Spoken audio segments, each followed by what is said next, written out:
Et si les hommes n'étaient pas seuls dans l'univers? Si d'autres planètes étaient aptes à accueillir la vie?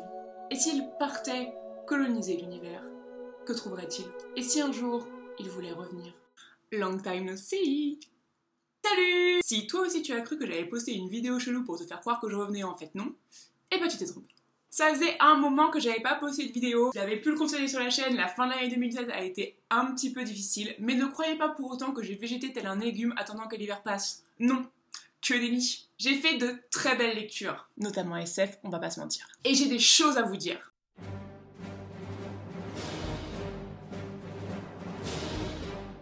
Aujourd'hui, j'ai envie de vous parler d'un sous-genre de la science-fiction dont on entend assez peu parler, bouffé qu'il est par son grand frère qui prend toute la place. J'ai nommé le space opera.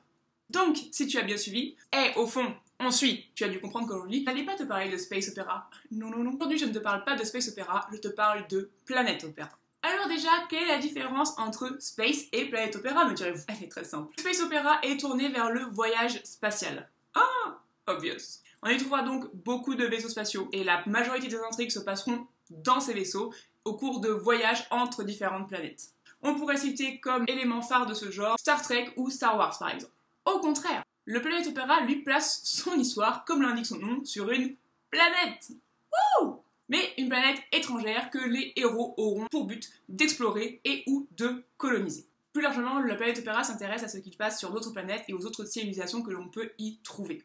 C'est un genre que j'aime beaucoup, c'est même un des genres que je trouve les plus intéressants en science-fiction parce qu'il amène beaucoup de questions. Le Planète Opéra, lui, s'intéresse très souvent au départ des hommes pour d'autres continents et d'autres planètes, et parfois, eh bien, ça ne se passe pas toujours comme c'est prévu. Pour vous donner un peu plus envie de découvrir ce genre que j'affectionne donc particulièrement, je vais vous présenter 4 bouquins qui traitent de Planète Opéra, chacun à leur façon et chacun d'une manière différente.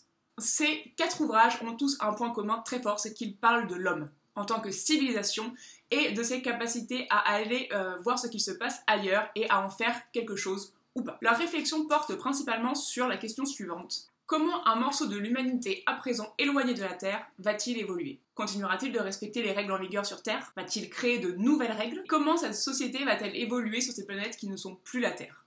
Pour répondre à certaines de ces questions, ou pas, je vous ai donc choisi 4 livres avec un vaste panel. Et du coup, on est parti. Le premier dont je vais vous parler, c'est un petit coup de cœur que j'ai eu récemment et qui m'a été conseillé par mon papa, donc si jamais il passe par là, je l'embrasse.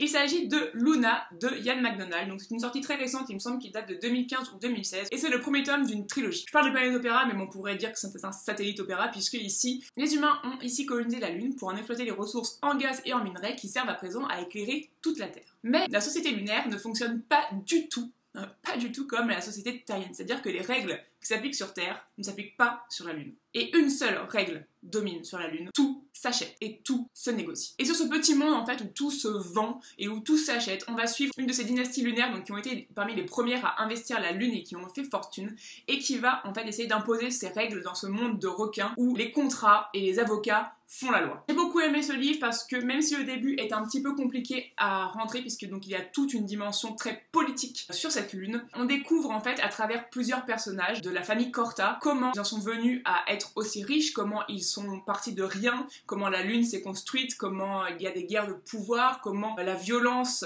des premiers temps se déportait d'une manière juridique, comment finalement on revient à cette violence, et c'était hyper intéressant de voir qu'en fait immédiatement, dès qu'on change d'endroit, on abandonne ce qui ne nous arrangeait pas sur Terre pour établir de nouvelles règles. C'était un petit coup de cœur, je vous le recommande si vous aimez la science-fiction un peu hardcore parce que c'est pas toujours facile à lire, mais c'est hyper intéressant. Le second bouquin donc, que je voudrais vous recommander, il s'agit de la série Red Rising, donc de Pierce Brown. Si j'ai eu du mal à rentrer dedans au début, j'ai vraiment adoré par la suite et c'est devenu un petit coup de cœur, cette trilogie est un petit bijou. Dans cette dystopie, donc l'ensemble du système solaire a été colonisé, les humains ont été divisés en castes. Là aussi, on se rend compte que dès que l'on quitte le berceau terrestre, les cartes sont rebattues et les règles changent. Et on va suivre donc forcément Darrow, qui est un membre de la caste la plus basse, donc c'est un rouge, et qui va, suite à une injustice, décider de renverser le système et du coup se aller de planète en planète pour essayer de faire tomber ses ennemis, de faire tomber ce système de caste qui lui a volé à peu près tout ce qu'il avait. Ce que j'ai bien aimé, outre la dimension de la vengeance qui me parle beaucoup, c'est que là encore une fois,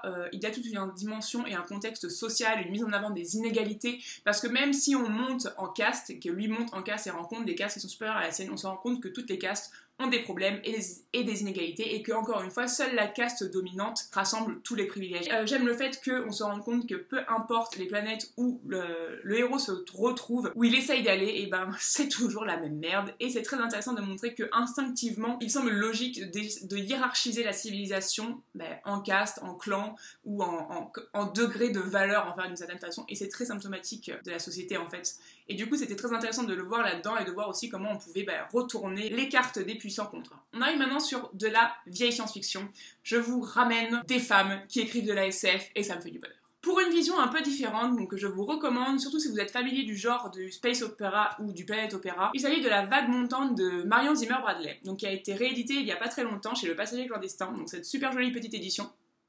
Et ce qui est vraiment très intéressant dans ce bouquin, c'est que contrairement aux autres, on ne va pas s'intéresser à des gens qui quittent la Terre pour aller coloniser d'autres planètes, mais à des gens qui ont déjà quitté la Terre, donc il y a 4 générations, et qui reviennent sur Terre 400 ans après, pour prévenir la Terre qu'une autre planète a été colonisée, il y a une colonie humaine sur une autre planète. Et donc ces jeunes gens en fait qui sont nés sur Theta du Centaure, qu'ils ont appelé Terre 2, n'ont jamais vu la Terre, et ils ont passé il y a eu 4 générations pour réparer le vaisseau spatial qui a permis à cette expédition de partir coloniser un bout de l'univers. Et voilà, eux, ils savent qu'ils quittent leur planète pour toujours et ils reviennent sur Terre. Et donc, ils ont imaginé un milliard de choses de comment allait être la Terre par rapport à ce que leurs arrière-arrière-grands-parents leur avaient raconté de comment c'était quand ils sont partis. Mais que vont-ils trouver? Comment la Terre a-t-elle évolué pendant leur absence? Est-elle plus développée technologiquement? Est-ce que les voyages spatiaux continuaient? Est-ce que toutes les planètes du système solaire ont été colonisées? En fait, ils ne savent absolument pas ce qu'ils vont trouver, ils savent juste ce qu'ils quittent et ils ne savent pas qui va les accueillir. Ça se lit vraiment très vite, vous voyez le format est tout petit et ça fait 130 pages et c'est vraiment super intéressant de voir en fait à quel point la civilisation peut s'accrocher à des idéaux ou des façons de penser et de voir en fait comment tout ne tourne pas toujours comme prévu ou peut-être que si en fait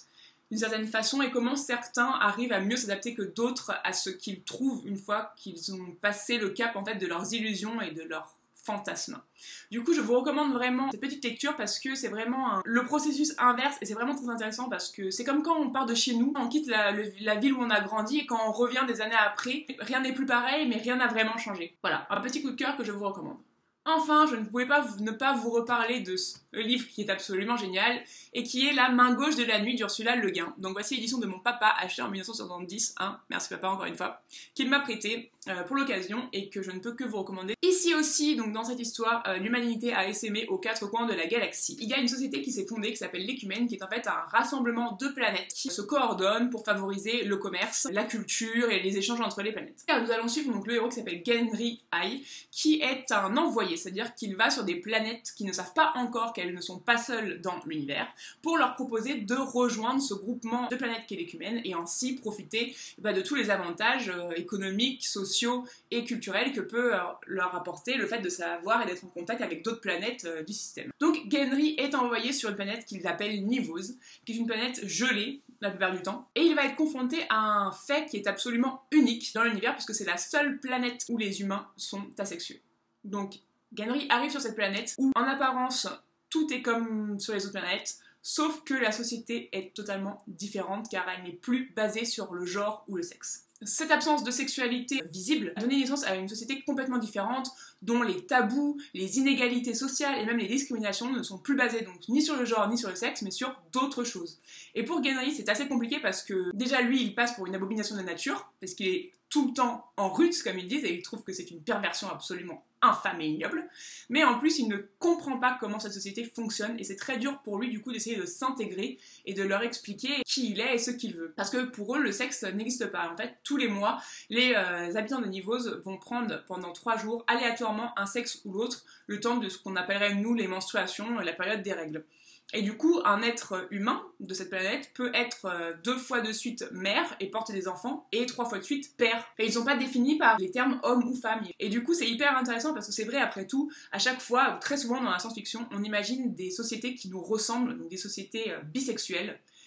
Et en fait, pourquoi serait-ce le cas? Et que se passerait-il si on se retrouverait confronté à une société qui n'est pas bisexuelle, qui ne fonctionne pas du tout comme nous, je veux dire, sur aucun point?